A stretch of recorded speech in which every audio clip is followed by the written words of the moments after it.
Very good afternoon, everybody, and welcome. I hope everyone is doing well and healthy and remain in high spirits for our lecture today. My name is Willie, and I will be the moderator for today's event. Ladies and gentlemen, Foreign Policy Committee of Indonesia have the pleasure to convene the Ambassadorial Lecture Series in cooperation with the delegation of European Union in Indonesia. The EU Lecture Series is a special interactive discussion where the public, particularly students in Indonesia and Southeast Asia, can get first-hand information and updates from the delegation of the EU to Indonesia and ask their questions.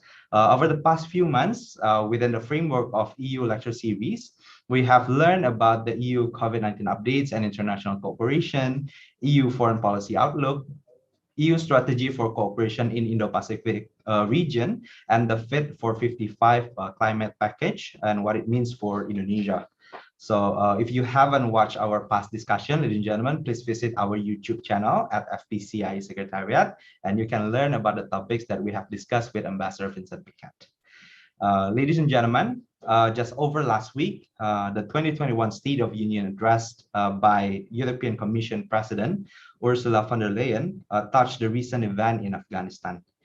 She shared the stance and plan for EU humanitarian aid and reassured that the EU is standing by the Afghan people. Therefore, our discussion today, ladies and gentlemen, is entitled Standing by the Afghan People, EU's Approaches and Responses in Afghanistan. Before we begin, I am pleased to welcome the co-host of this series, Dr. Dino Patijalal, founder and chairman of FPCI, who is unfortunately will be joining us at the closing of the lecture today instead of the opening. And of course, the one and only Ambassador Vincent Piket, Ambassador of the European Union to Indonesia. Hi, Ambassador Vincent, how are you?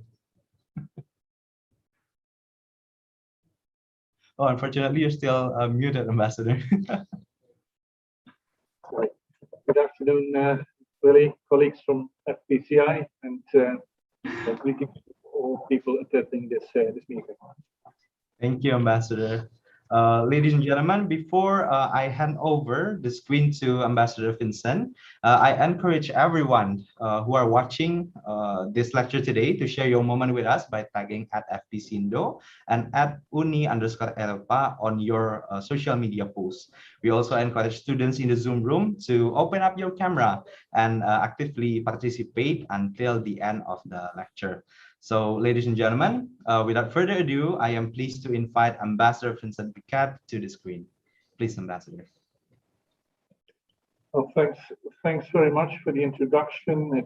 It's really once again a great pleasure to be with you at FPCI, joining in with an audience that is located in various places throughout Indonesia.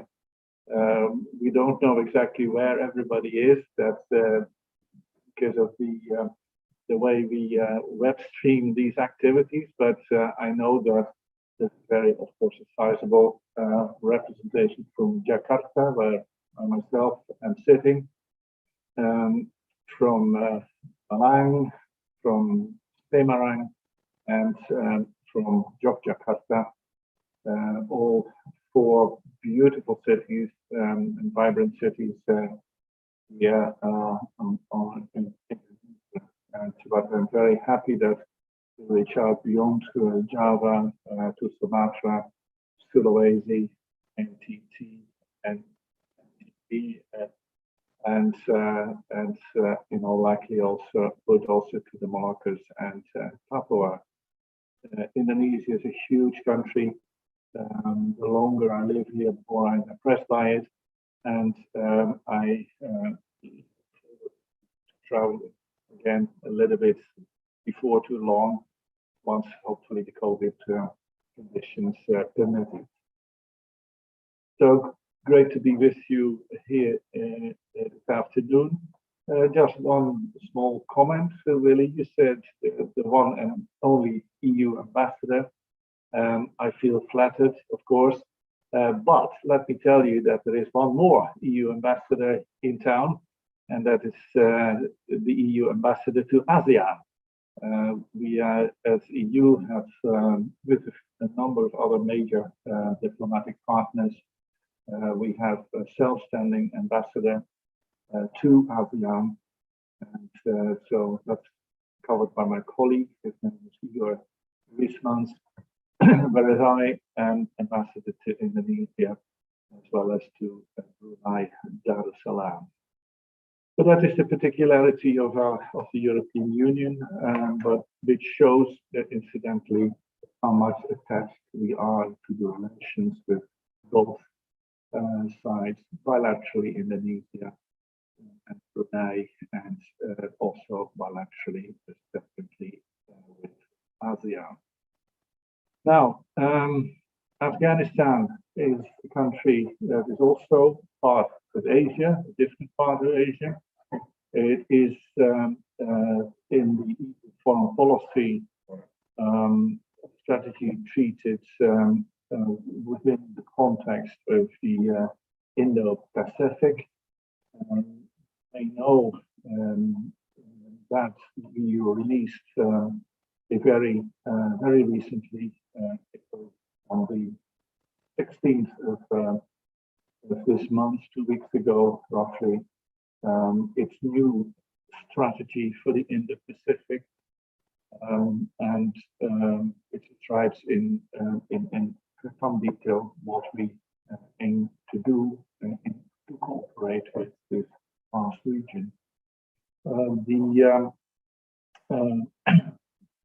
We paid some attention to the strategy, the lecture of mine for FPCI.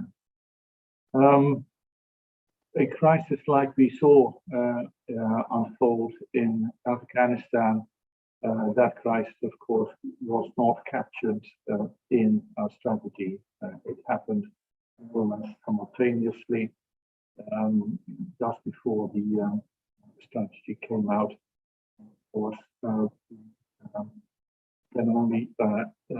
could only watch in all what was going on. And of course, as policymaker, as diplomat, you have to find a response. You have to decide for yourself what are our interests as EU. Where are they? Where are they political? Are they security? Are they economic? Or humanitarian and human rights? It's probably a mix of all of that,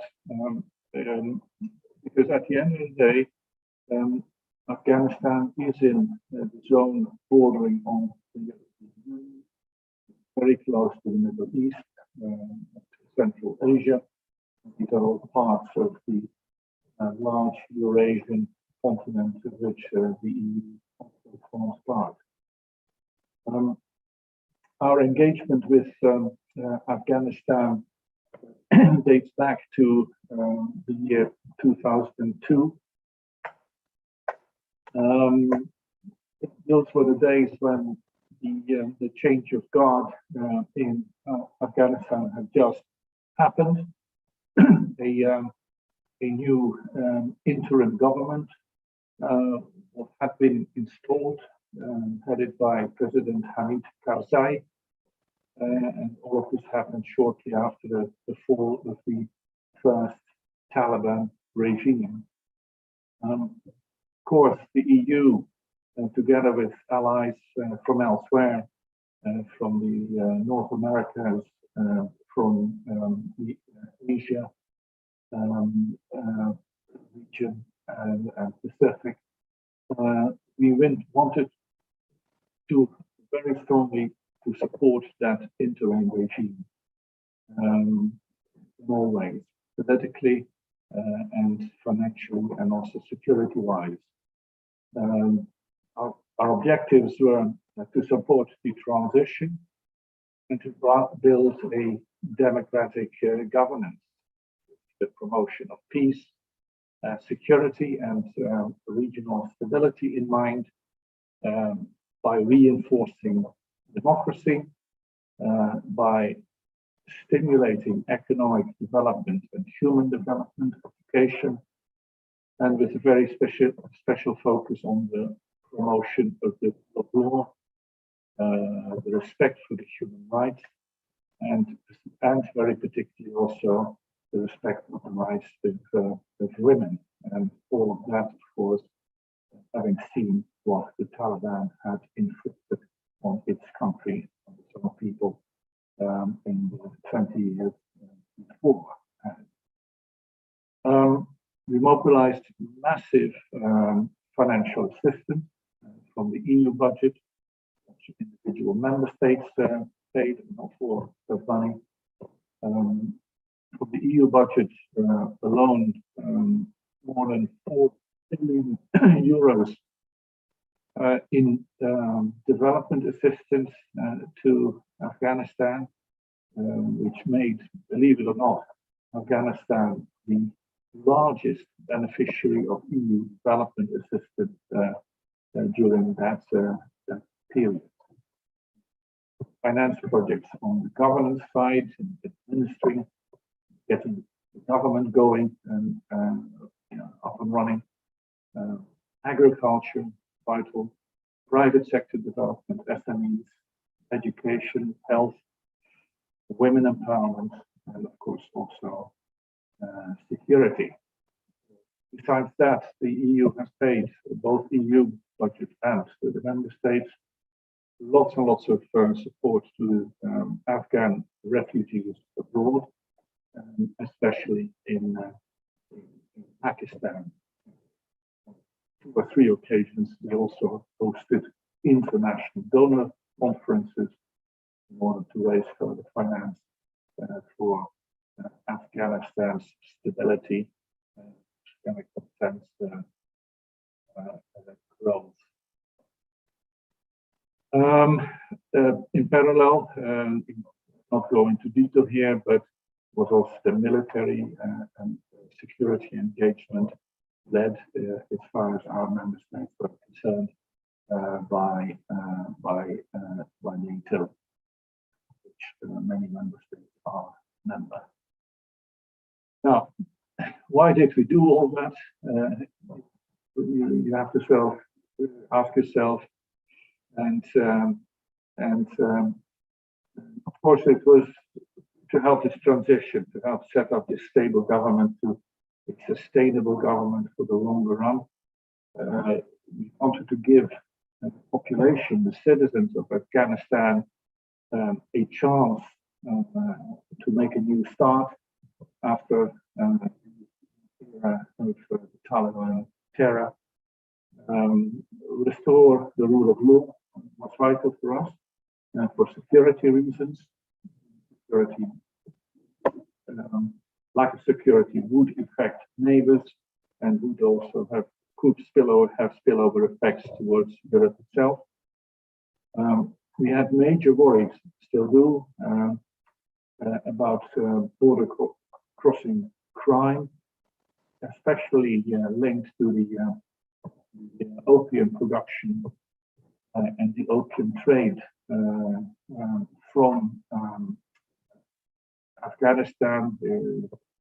Afghanistan is a major producer of opium, and the target markets are predominantly in Europe.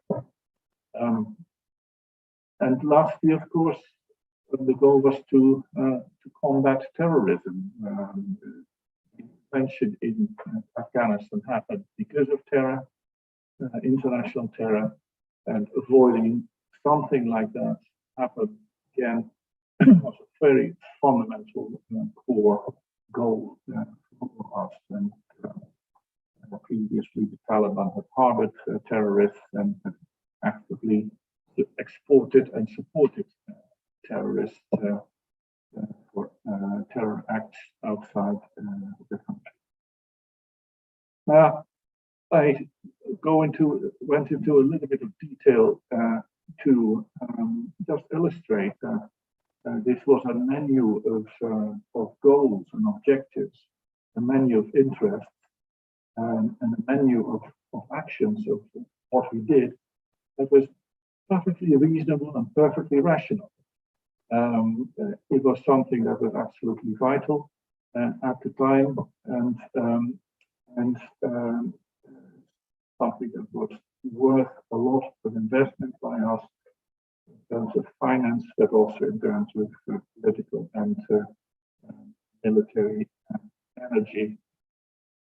And yeah, looking back now at the vantage point of 20 years later, 20 years after 2002, the only observation you can make is that it all went radically different than what we had aspired.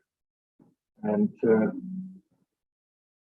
nothing has remained politically at the present moment of all that effort. And what has remained in life and society is in terms of sustainable result, is very much a question mark right now. What we've seen in the past couple of weeks is a tragedy for the Afghan people of a major order, and it is a absolute setback for international allies, including Europe, and it is at the end of the day a tragic events, and the way they happen is a potential game changer for international relations, for how we deal as a collective international community with crises like we saw in Afghanistan. So we have to look at this whole situation once again from different angles. After the collapse of the earlier government and the takeover by the Taliban, we have to look at the crisis as a human tragedy, a people tragedy in Afghanistan, and as a setback for our policies, and as a potential game changer for the international community dealing with crises. The speed of development was daunting, was tremendous. In September 2020, so a year ago, we were signing of the peace agreement between the government, the Taliban, and the Western allies. A peace agreement that foresaw the role of the foreign US troops and the NATO forces. Subsequent to that, we had, of course, aspired to have or anticipated a peaceful transition process. However, for the exact opposite, for an intensification of the fighting, the military action, the terror action by Taliban against the Afghan security forces. Saw an Afghan military that rapidly weakened and declined, with increasing demoralization, also because of failing payments of salaries and the lot. And so a virtual collapse of the security basics.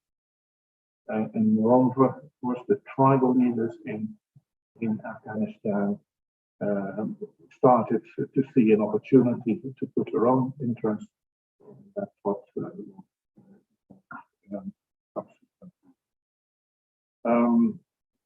President Biden's declaration on withdrawal made in April this year, and which was completed by the 31st of August. And after that, of course, within the space of 10 days, we have seen a total collapse of the Afghan government and the military, and a full takeover by now by the Taliban of the entirety of the country. Taliban have announced their interim government. If one looks at it, one can see that it's neither inclusive of the different parts of the population, nor is it representative in respect. It includes characters who are on the United Nations sanctions list. So in many respects, we know what we can expect from that.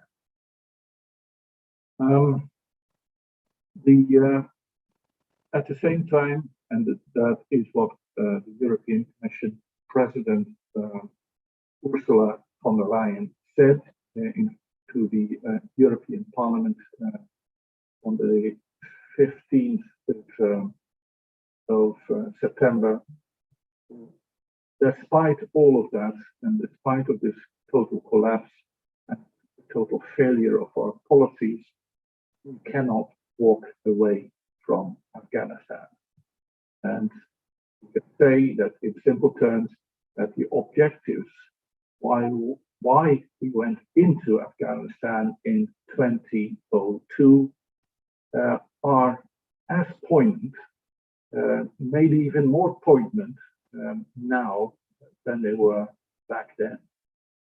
So stability in Afghanistan continues to mean stability in the region, and an unstable Afghanistan will impact negatively the region. The situation in Afghanistan is a challenge to the international community because of the implications for the region, because of the impact, the negative impact on human rights respect, and because of the likelihood, probability that once again terrorism will rear its head on the back of the Taliban regime in Afghanistan. We have to consider what this, the Taliban will mean for outward migration from Afghanistan. Maybe that impact will not be so pronounced as what happened in what we saw as a result of the Syrian conflict. But of course, this is the present moment rather hard to predict at the same time. And lastly, a very vital consideration for the EU will once again be the region. How will the neighboring countries be able to prevent the spread of crime, of terrorism in from Afghanistan coming across the borders? How will they avert negative social stability and humanitarian impact? So engaging the regional powers, the neighbors of Afghanistan will be a very high priority for us once again. Now the EU has foreign ministers have considered this in the meetings, the regular meetings of foreign ministers and the EU High Representative Borrell in our Council of Ministers, and we have considered in particular the question about to what extent and how we can engage the new Taliban regime. Engage is necessary if you want to help the people.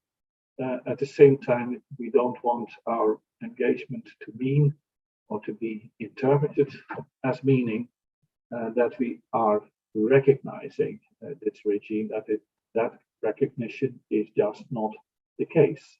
Engagement can only be for, at the present instance, only be for operational reasons. And this operational engagement even will have to depend on the conduct of the new government. For measuring that conduct, we have agreed a number of benchmarks whereby we will follow and evaluate the actions of the Taliban regime and decide on that basis what we can do in terms of engaging them and what we cannot. 5 benchmarks. I'll mention them to you briefly.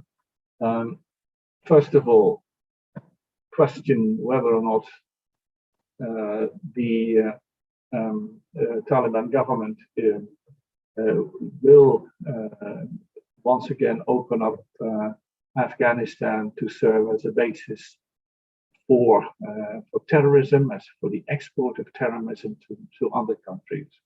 So terrorism is one support. Secondly, respect for human rights, especially women's rights, the rule of law, and the freedom of media. Now, on that score, of course, highly doubtful if this benchmark can be met. At the present moment, we've all followed the news and we've seen how women have been ushered out of their workplaces, how women are no longer permitted to study in universities, etc., etc. And we have also seen the resumption of the display of dead bodies of executed criminals. So again, a regression to behavior of the past that was utterly despicable and unhuman. Third benchmark is a move towards setting up a more inclusive and representative transitional government. We haven't seen that yet. So far, it is hardcore Taliban representatives who are in this government, who staff the government, and we see no path taking shape towards negotiations about a more representative and inclusive political solution. Fourth benchmark is access for humanitarian aid. We are willing to pay humanitarian aid. We are paying it already. Come back to that in a second. But of course, we need to have guarantees that we can deliver the aid to the people for whom it is intended. And so that is a very hard and operational benchmark. And the fifth and last benchmark we have is that we want the Taliban regime to fulfill the commitment they made when they came into power to permitting foreign nationals to leave, those who are still there, and also Afghan citizens who are at risk, who worked for foreign embassies or international organizations, and who may wish to leave the country. And so this is something that was also laid down in the UN Security Council resolution. So that is compliance with that commitment is another benchmark for us.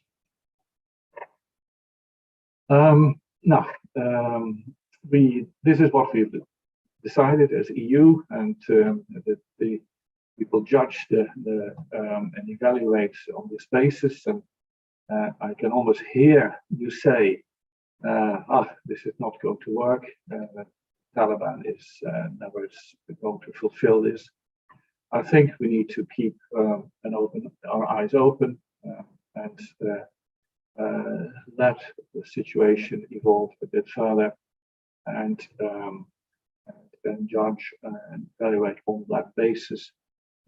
But the bottom line does remain that our engagement, our capability to engage with the Taliban regime will depend on the fulfillment of these benchmarks. So that is a big block about our engagement. The second dimension is what very much what the European Commission President von der Leyen spoke about, and that is the human dimension, our wish to continue to support the Afghan people. So on that score, we have a number of things to do. Of course, first of all, we are very much aware of the very difficult situation that we have seen develop in the country. Crisis upon crisis is taking shape. There is of course, the COVID crisis, the vaccine crisis happening. We have a financial crisis taking shape with the banking system running out of cash, and people not having the cash in the pocket to buy the products on their household groceries on the markets. There is rent seeking, loan sharks happening, and of course, who suffers from that? It is the normal citizen, the small middle class, the lower income groups who are most vulnerable to all of that. And so these events are not the cause of the crisis, but they are very much the symptom of the violent takeover by the Taliban of what used to be by and large a reasonably functioning government beforehand. I've mentioned that the EU will again pay for humanitarian aid. Already now we have committed a new budget of 100 million euros for that. But of course, the key question there is to try and make sure that this humanitarian aid, a rather large package, will reach the people who need it. And there we have at the moment not got a positive answer. In the absence of a positive answer, of course, we are particularly blocked. We have read reports, of course, by the various UN agencies about the impending famine and the humanitarian disaster. Winter is coming. The winter in Afghanistan is, of course, fierce. So we can only think for the worst, and we have to be prepared for that and see what we can contribute. Some, in conclusion, we have the means, but for helping people, but right now we are unable to deliver some other priorities for us. Very much linked to how we need to operate. We have to set up a whole new mechanism for international coordination with our international partners, the UN leading, of course, very prominently, but also we have to work with the neighbor countries. We have set up for engagement with the neighboring countries of Afghanistan, a specific platform to dialogue with them, to hear their priorities, to hear their problems, to see where we need to support them in catering with the impacts and the fallout of the crisis, and to minimize spillovers from Afghanistan into countries like Tajikistan, Uzbekistan, and others in Central Asia in particular. Outward migration is a concern. We have said as EU and member states that we will accommodate all Afghan citizens who work with us, with our embassies, with our aid organizations, with international organizations, and who now feel vulnerable, if not under threat. And it is our commitment that we will aim to bring these people out of Afghanistan as quickly as we can if they want to move. So we have set up a mechanism within the EU to organize that. Organizing that locally with the EU's diplomatic mission, playing a role in support of member states to filter the demands for repatriation to render logistical support. We are of course wary of large migration flows. That is an issue for us. The Syrian crisis was, on the one hand, of course, a wonderful way to help many people, but it has also had many profound consequences for the EU back then, and that we want to avoid a repetition of migration flows that could lead to a repeat of those consequences now. Lastly, financial support to the neighbors of Afghanistan. Various projects ongoing, and they will be continued and expanded for sure, with the help of the OSCE, the Organization for Security and Cooperation in Europe, and particularly work with border guards in the Central Asian countries, and customs, strengthen customs controls along the borders. And lastly, also support to Afghan refugees who find themselves in camps, in refugee centers in a country like Tajikistan and others. Few last points at the human rights side.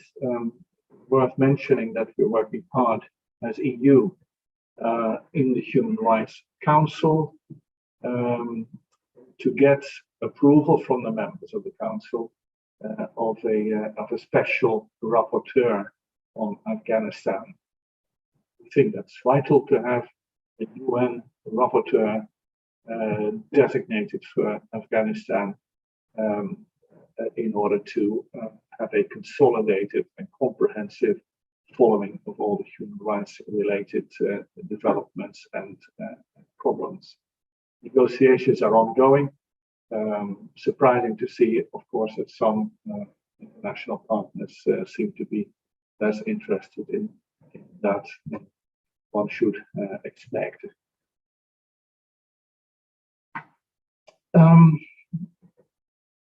A point about Indonesia and Afghanistan. Very, of course, important to note that we were always very appreciative and grateful for Indonesia's endeavors to help and support the previous government of Afghanistan.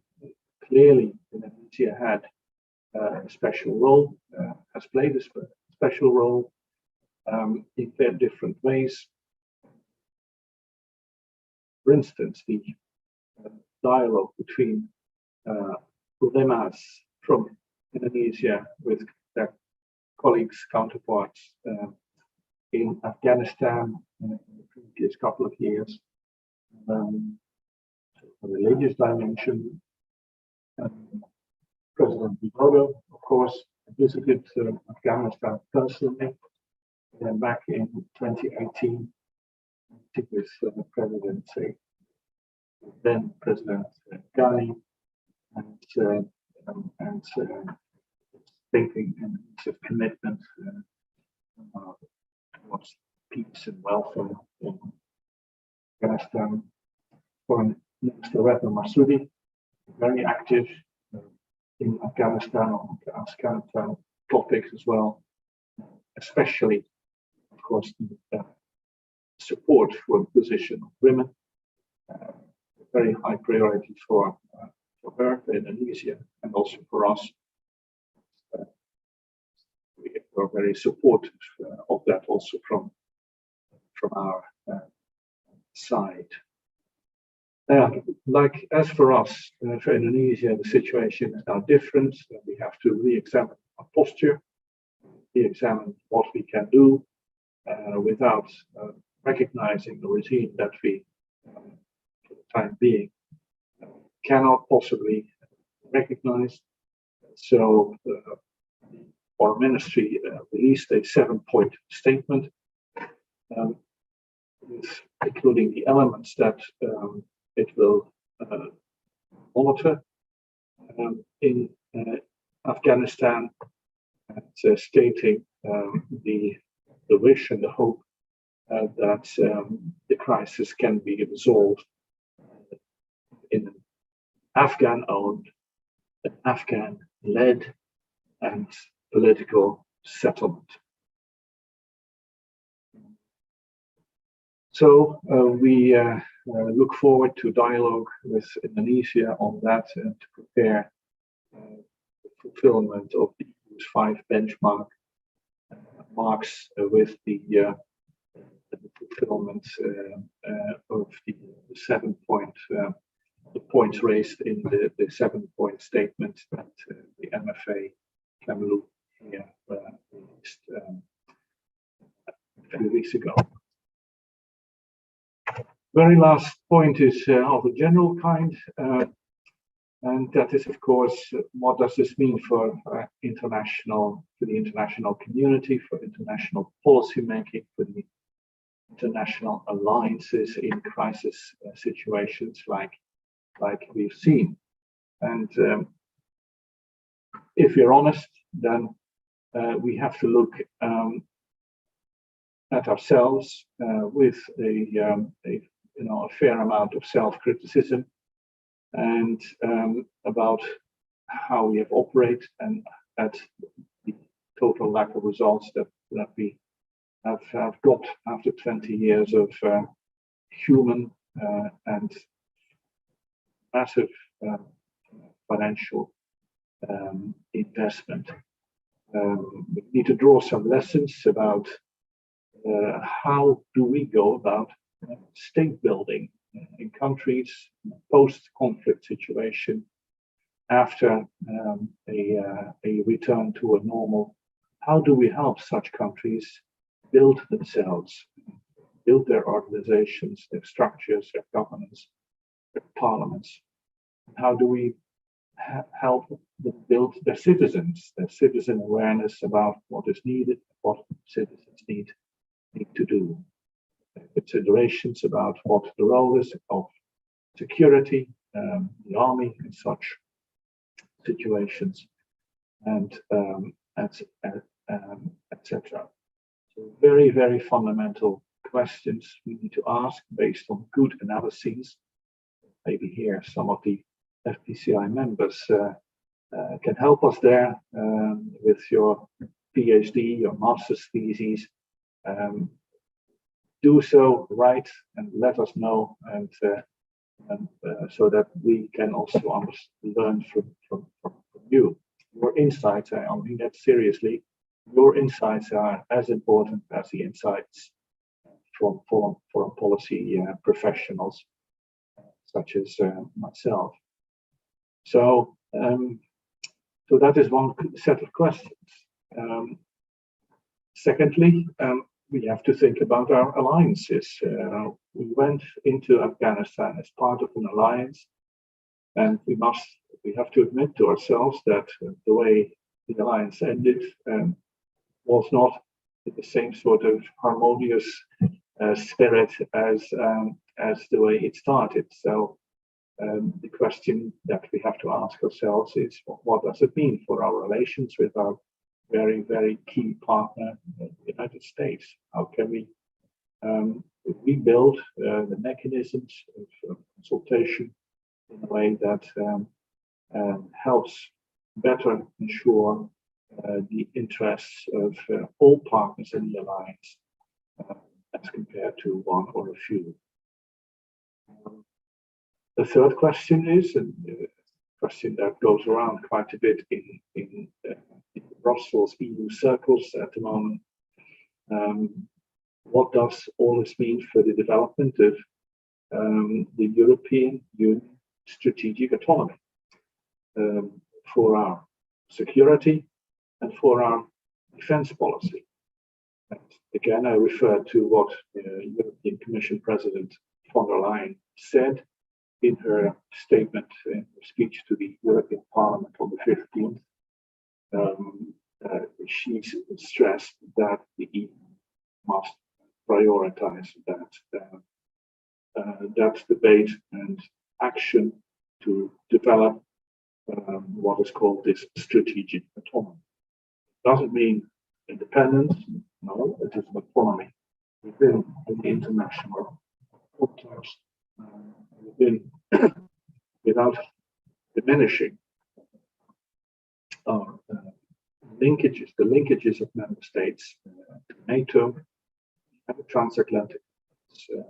That is extremely vital for many of our member states, of our alliances too.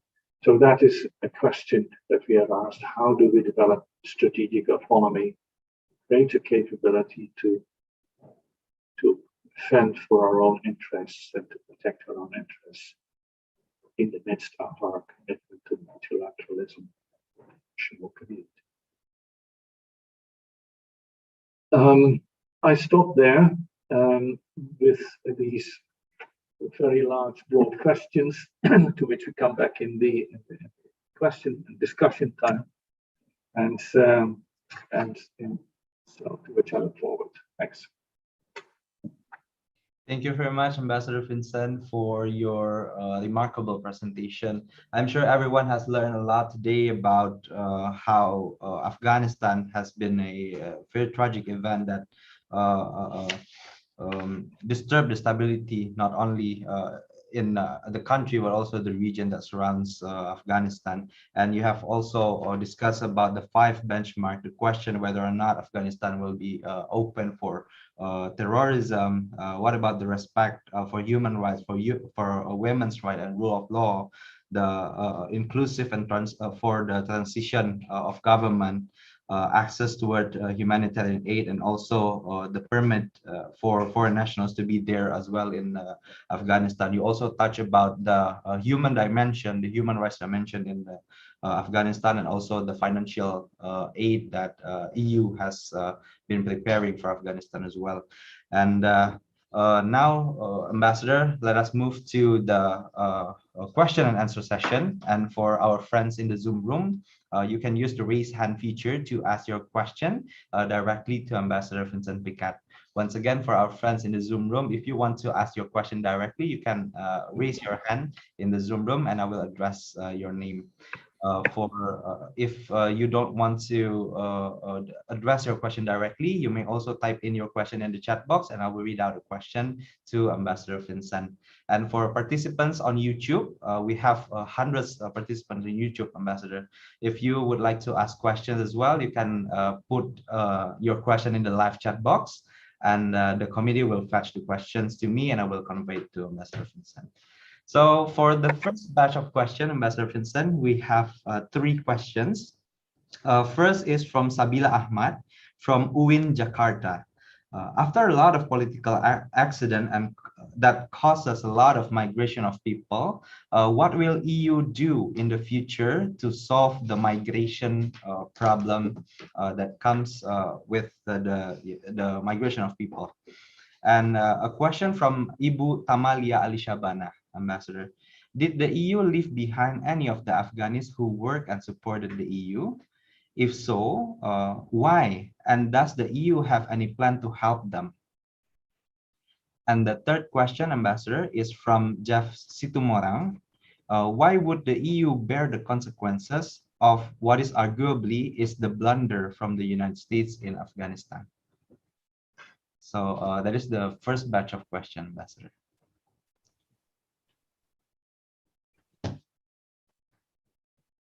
Okay. Thanks for very much for these three spirited questions. Good ones. First, a question from Sabina from Jakarta. How do we solve the migration question?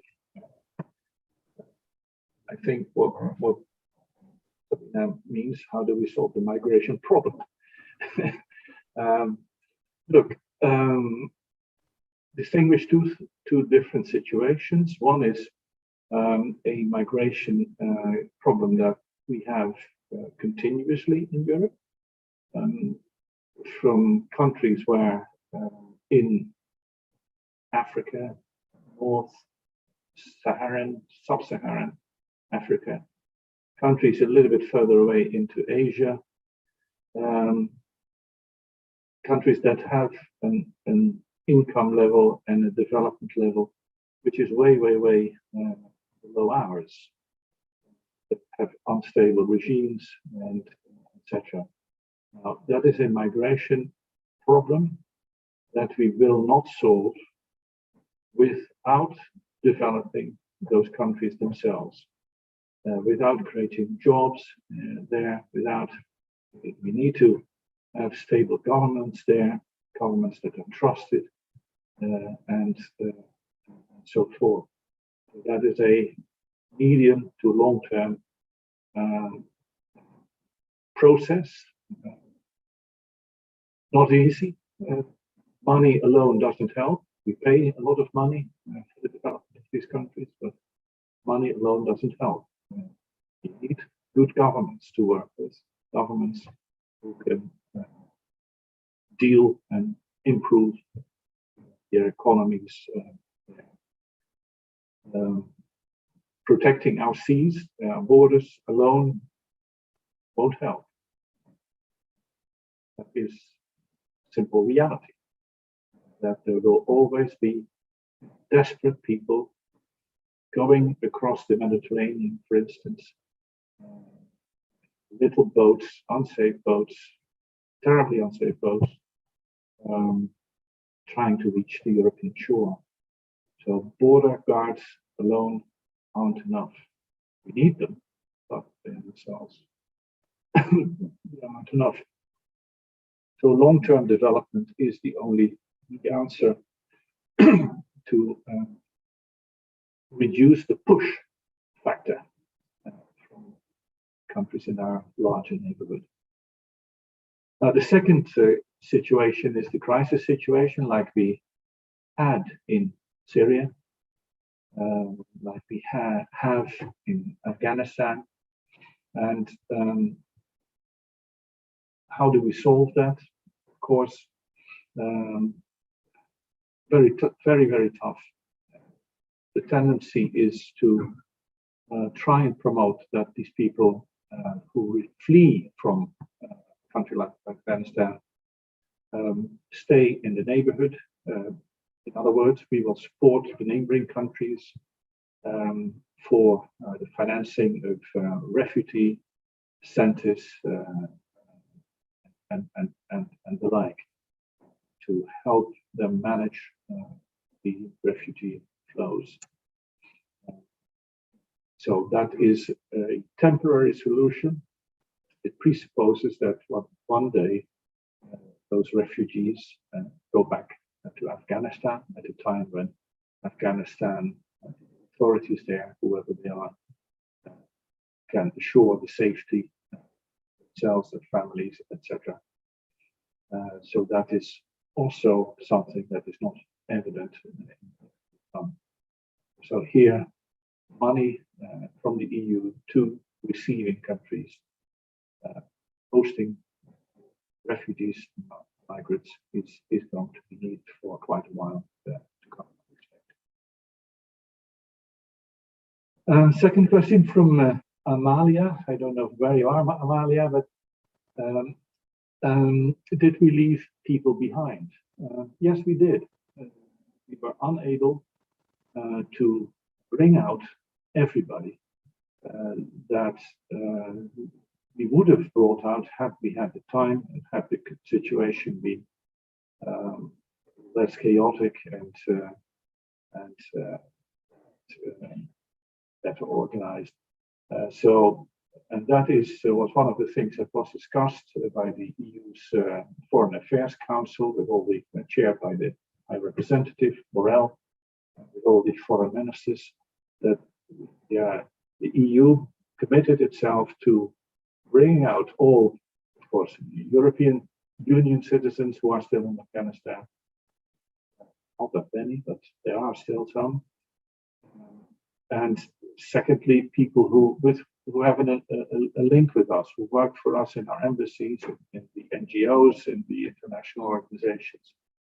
Everybody who wishes to come back, wishes to be repatriated to Europe, has a commitment from us, and we are busy organizing that process and organization by finding out who they are and where they are, and etc., which is not easy. It's not everybody is in Kabul. But in Kabul, it's not easy. And secondly, then organize the logistics of the flight, repatriation flights. So that is a commitment we make, and the EU is helping member states cope. Then the third question, I think the name, if I got it right, Siti Moran. Yes, sir. It's yeah. Jeff Moran. Yeah.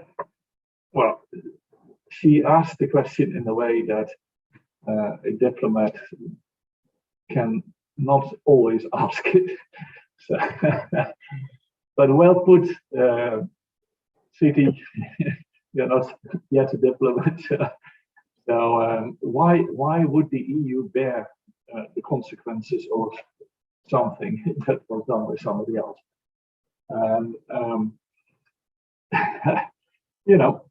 Of course, that is a fundamental question.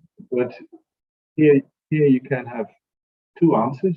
And first of all is the answer of which reality do you find yourself in? And at a certain moment, as a diplomat or a policymaker, we simply have to recognize this is it. I fundamentally disagree with what I see. I fundamentally object to how it happened and how it came into being and who or what caused it. But I've got to do something. If not, then if I don't do anything, the problem will just be bigger. I don't help my citizens. I don't help refugees, etc. So sometimes you have to just be realistic and get on with the job. But secondly, I think the second part of my answer is refers back to the notion I mentioned of the development of a European Union strategic autonomy. Our president mentioned it, our High Representative Borrell has mentioned it several times, and it is a fancy phrase to say basically we want to be better prepared to try and avoid that this sort of thing happens to ourselves again. Because we were taken aback, of course, in a sense, at the receiving end of the problem, and for a future, yeah, we hope it will never happen, but you have to prepare yourself for eventualities and be, as it's called, the buzzword, resilient, building resilience. So that is very much the second answer, and so certainly in the coming weeks, months, you can expect in the EU lots of discussion about how we give that notion of strategic economy a practical shape. That's one. How do you do it practically? What do we need and how do we get it? And secondly, of course, how do we strike the relationship with such a tool for strategic autonomy, the relationship and the commitments, and the obligations we have towards our existing alliances, NATO, OSCE, others. And so that is also a very interesting and difficult question, because we have certainly no interest at all in diminishing that link. We just want to have something in addition to our link with NATO. Not every member state is a member of NATO, as you all know, but many are. So the transatlantic, North Atlantic relation will continue to be a very important one for all of us.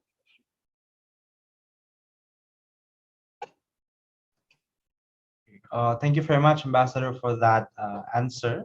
Ladies and gentlemen, once again, I would like to remind everybody in the Zoom room, if you would like to deliver your question directly to Ambassador Vincent, you can raise your hand, and we will give you the express way to deliver your question to Ambassador Vincent.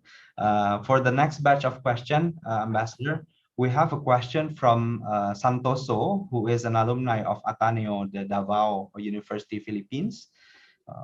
What concrete actions have been done by the EU in helping millions of Afghans until the present day? And how the EU will cater thousands of Afghans who might migrate to European region? What better ways in order to assist them into European society? For the second question, Ambassador, from Tamalia, why was a General Auditor's Office and Corruption Court under the control of the US and allies not set up? And the third question is from Vita from University of Indonesia. What does it mean by standing with Afghan people? Can you elaborate more on this? And the second question from Vita, will EU close any engagement with Afghanistan, realizing that the Taliban is now in power? Or is there any explanation related to that, Ambassador? Thank you, Ambassador. That's the three questions. Thank you. First of all, greeting to Santosa, Philippines, FPCI PH.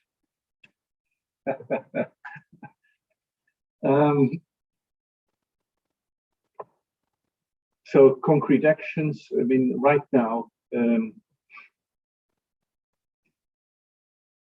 we are trying to find out what we can do, and we have money, 100 million euros. It's a lot of rupiahs, it's a lot of pesos. So we have the money, but we need to get access. We need to get the chance to deliver the humanitarian aid to the people who need it. And we have these 5 benchmarks that for engaging the Taliban regime, that is for the longer term. But right now we need operational entry. We need operational climate for doing the deliveries, and that is, that is very tough, painstaking work. We trust people that we can trust who deliver these goods. We need truck drivers. We need trucks. We need safe passage of such deliveries and of the drivers and workers throughout the country. And so, in short, Santoso, we are not yet there at that point. So that is the, but we are ready to do it. And that is so. We are waiting for things to come that goes beyond our power. Amalia asks a very, very specific question, and it almost, the way you ask the question, Amalia, almost makes it sound as if you know the answer, or have a suspicion. I don't. I must admit, you over-asked me here, and so I can't answer your question. But if you want to share what you think, then I'm keen to listen.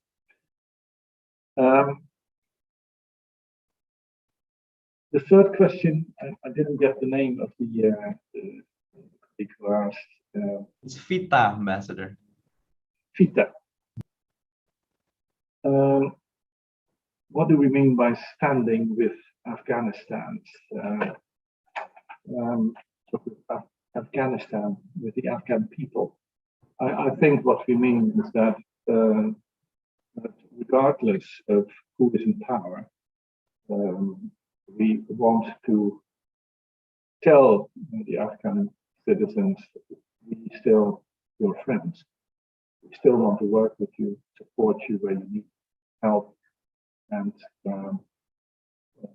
try and help you rebuild lives after the climatic events of last month. We invested for a lot of money, but particularly effort in over 20 years. A lot was done. Read the stories, and I'm sure you do as much as I. Stories, interviews with people who have, set up small companies with a little bit of financial help from the European Union. I read a story about a librarian who set up a library, particularly for girls and women to read books in. Destroyed, in a moment, 5-10 years worth of work destroyed, and no more books for the girls and women. So we want to somehow preserve what can be preserved, and not to give the sense to people that it's lost forever, but that somehow or other we can maintain and sustain that the results of our cooperation. Other way to stand by the Afghan people is through humanitarian aid, but I think I already mentioned the difficulties we face there, and lastly, of course, work for a better Afghanistan in the long run. And I think most of us have fears and doubts whether the Taliban that we see is now in power is different from the one we know in the past. But I think at the same time, all of us still have this sparkle of a hope that we can work with the important topics, and that's what we have to go for. And I think that also is a little bit the answer to the very last question about engagement. We have our principles, benchmarks. Indonesia has its own with the Afghan owned, Afghan-led process. And we need to find, of course, follow our principles and live up to them. We also need to find openings for engagement and see where possibly the new regime says, I really need you here, and I'm willing to talk about making your support, your help possible. And that is, of course, the phone call that all of us hope to have at some point, that can bring in something of a process of improvement of what we see at the present moment. Thank you, Ambassador. For our third batch of question, Ambassador, we have a question from Peter Wungkana, who is undergraduate student from Mustafa University, Jakarta. Ambassador, do you think it is possible to bring human rights back to Afghanistan? Because right now, Afghanistan is very strong with upholding the Sharia law, their version of Sharia law. And next question, Ambassador, is from Fajar Ilahi from UIN, Jakarta. Will the EU grant the people of Afghanistan humanitarian aid if Islamic Emirate with their version of Sharia law remain unchanged for a long time, Ambassador? I think we're going to answer two questions for this batch, Ambassador.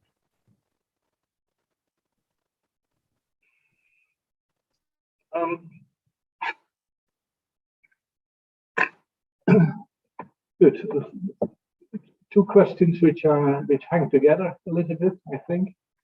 But the question is asked in a different way, in a different dimensions of them. But the first question from Tito, restore respect for human rights in an Afghanistan that follows Sharia law. First of all, everyone will have his own opinion about this, but I think that there's no principal impossibility of reconciling and combining human rights with Sharia law. And so there are various ways of applying Sharia law, and I'm not the expert, but maybe you know more, but there is certainly a possibility of having respect for Sharia law without causing problems in terms of human rights. I think that is true. So, so I think that there is in principle, a possibility of doing that. Now, the trouble is over very extreme and inhumane ways of applying Sharia law. Here we're talking about things like amputating, cutting off arms, thieves, stoning people, etc. Those are inhumane expressions of application of Sharia law. So there we have a difficulty. I think that very, very, very, very large majority of Indonesian Muslims would say this exactly the same. That is something we cannot agree with. It's not a statement against Sharia law, but it's a statement against certain manners of applying Sharia law. So in other words, Tito, a two-faced double answer. Question from Fajar from Jakarta. Very important to always say humanitarian aid is apolitical, is something you give because human beings are in despair and are about to die unless they are helped. That is what humanitarian aid is for. So it's apolitical, it's a religious. There is only one value, that is humanitarian, help from one human to another, or a group of humans, country to humans in different countries. So I think, in other words, I do think that humanitarian aid is totally compatible with whatever war system you have in the country where the humanitarian needs exist. You just need cooperation from those who are in power to help you deliver aid, regardless of your difference of opinion. So that is for me and for the EU a fairly clear-cut situation. Thank you very much, Ambassador Vincent, for answering that question. For our next, I think for our last batch of questions, Ambassador, another question from Peter Wungkana from Mustopo University. You mentioned that the humanitarian aid is apolitical and religious, and with that, will the election of the new German Chancellor have any impact on the current EU efforts made to aid Afghan people in the future, Ambassador? And the second question is from Dila from Binus University, Ambassador. What is the EU strategy to induce inclusive and smooth government transition in Afghanistan if the previous government is not there, Ambassador? I think we're going to answer those two questions, Ambassador.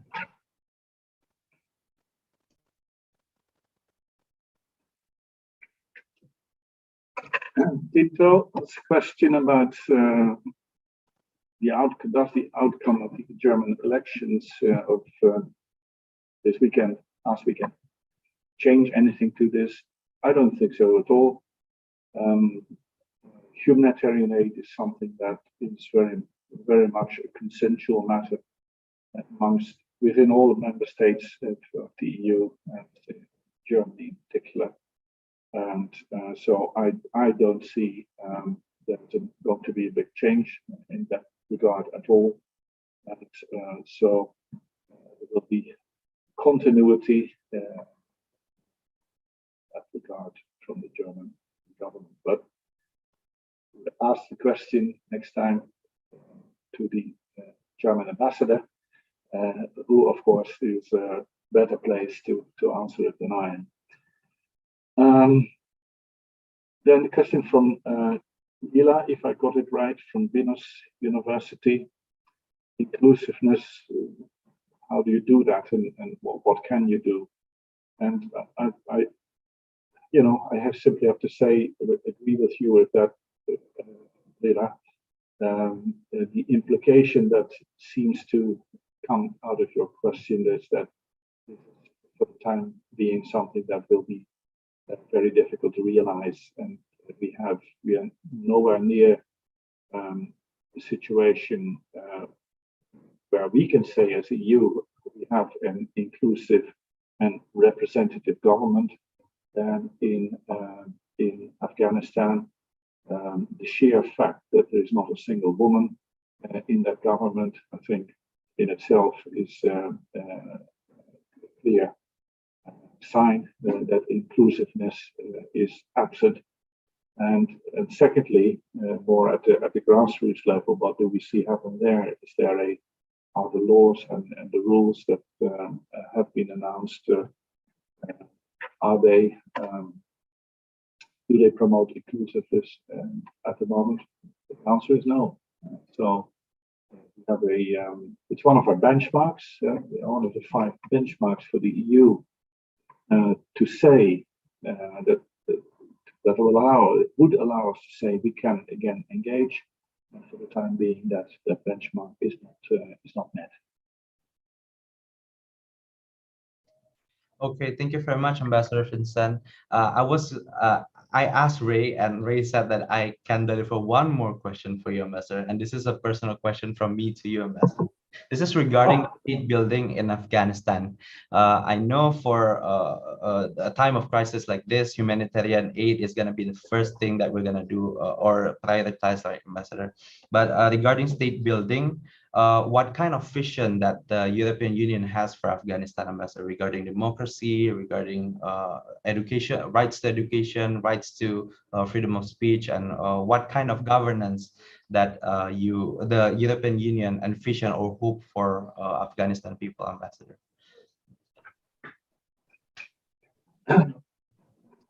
thanks, Willie, for that question. Um, in my talk, I mentioned that we have to ask ourselves, and as international community, whether you're in the Union or whether you're in Indonesia, how do we? Certainly our state building in Afghanistan has been utterly unsuccessful, and what do we learn from that? And how do we conceive of that in a way that is going to be more sustainable? Now, I don't have the answers for that.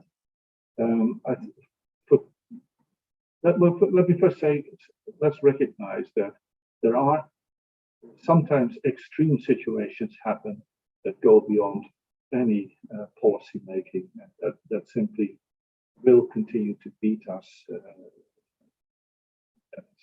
defeat our policy objectives and so on. That's I think one should accept. So extreme situations happen. However, short of that, I think the task we have is now simply to study what went wrong. What did we do wrong?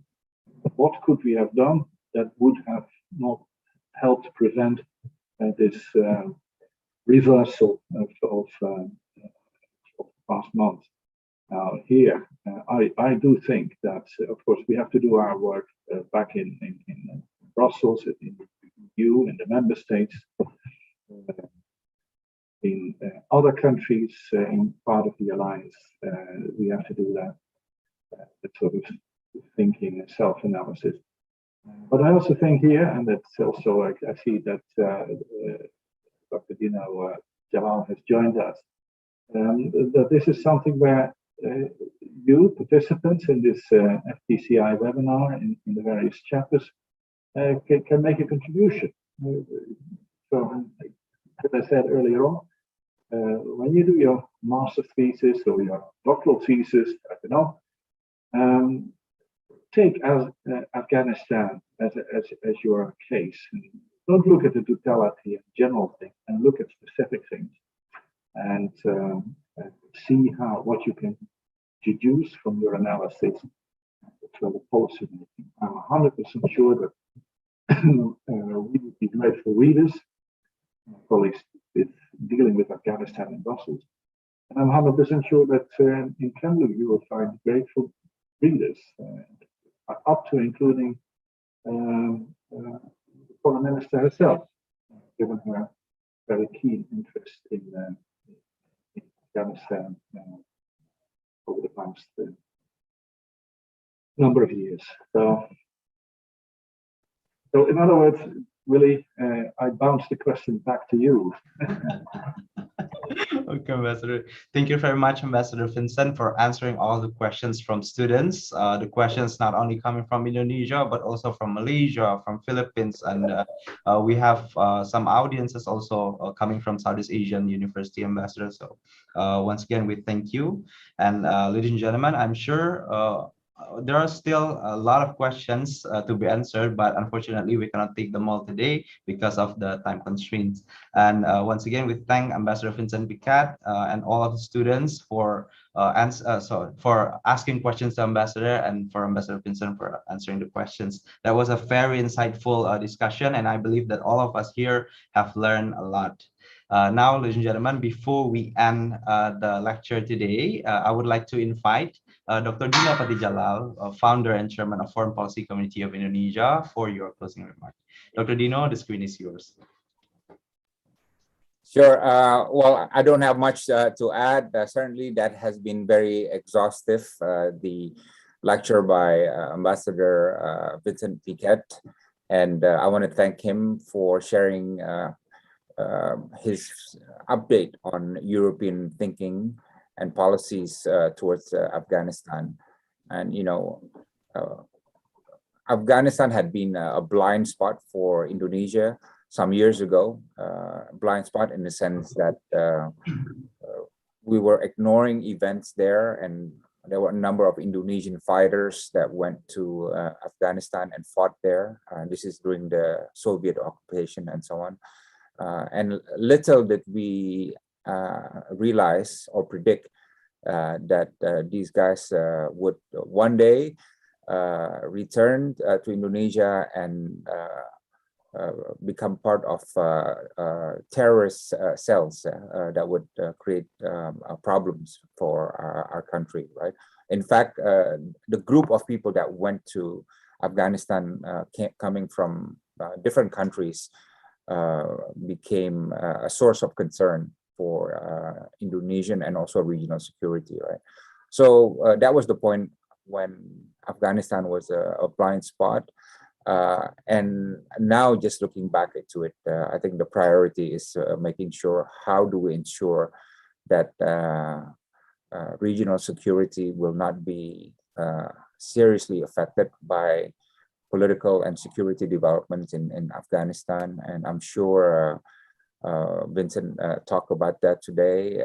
And I think what happens in Afghanistan opens doors to countries that may have some relevance.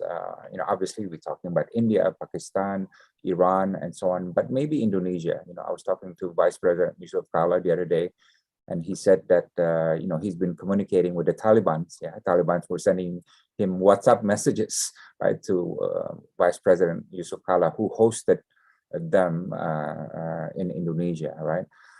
So, there is some possibilities, but there are also a lot of limitations, right? We just don't know who the players are. We don't have the resources to make a deep political impact there, right? So it's going to be an interesting question. And Ambassador Vincent is very right in saying, write a good paper on this, right?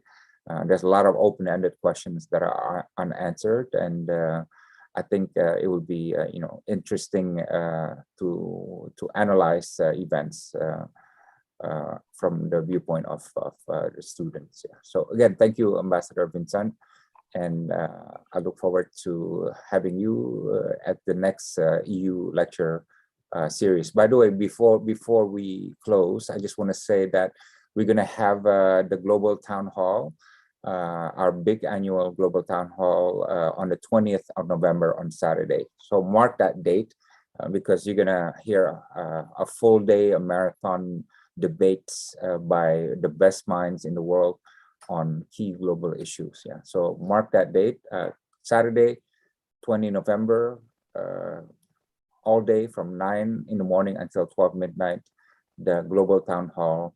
The title will be Managing Conflict, Competition, and Cooperation in the pandemic world. Yeah. Thank you very much. Thank you, Vincent, and thank you, everybody. Thank you, Pak Dino, for your remarks. And now I would like to give the screen to Ambassador Vincent Piket, if you would like to say a few words, Ambassador. Thank Dr. Dino for his remarks, and thank him and all colleagues of FPCI of this wonderful cooperation that we have. And it's always a great pleasure to be meeting you and to continue our dialogue and engagement on all these very vital topics. So look forward to that, and the Global Town Hall on the 20th of November. It's in there already. So it's a fantastic. Last year was a fantastic event and a fantastic experience, and I can tell Dino that we will, from the EU side, again be supporting it this year. I'll give you a buzz afterwards. to discuss that, and I look forward to that. And meanwhile, to everybody, thanks for your attention, and it's a great pleasure for me. I'm very grateful, and I continue to say, stay healthy, stay safe. Thank you, Ambassador Vincent. And with that, we've come to the last agenda of our event, which is a virtual photo group session with Ambassador Vincent and Dr. Dino Patijalal. May I invite all of the participants to turn on your camera. Once again, for all participants to activate your camera so that the committee can see you and we can take a picture together. I will give a few seconds for all of the students to turn on your camera.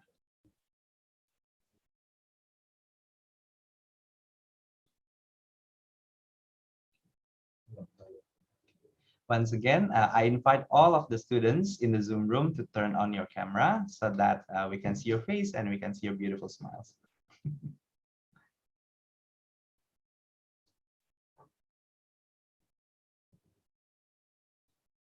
Okay, the committee will take a few screenshots. Okay. All right, for the first page, 3, 2, 1. For the second page, 3, 2, 1. And for the last page, 3, 2, 1. All right. Thank you very much, committee. And once again, thank you very much, Ambassador Vincent, for giving your thoughts in this lecture today. And with that, ladies and gentlemen, we have come to the end of the Ambassador lecture today. And on behalf of FPCI, I would like to say thank you to the delegation of the European Union to Indonesia and Brunei Darussalam.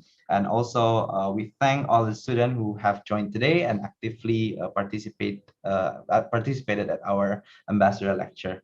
Once again, we thank you for the delightful discussion and thought-provoking questions. We hope to see you again at our future events. Good afternoon and stay safe. Thank you, Ambassador. Thank you. Bye-bye. Yes. Thank you, Ambassador. Thank you, friends.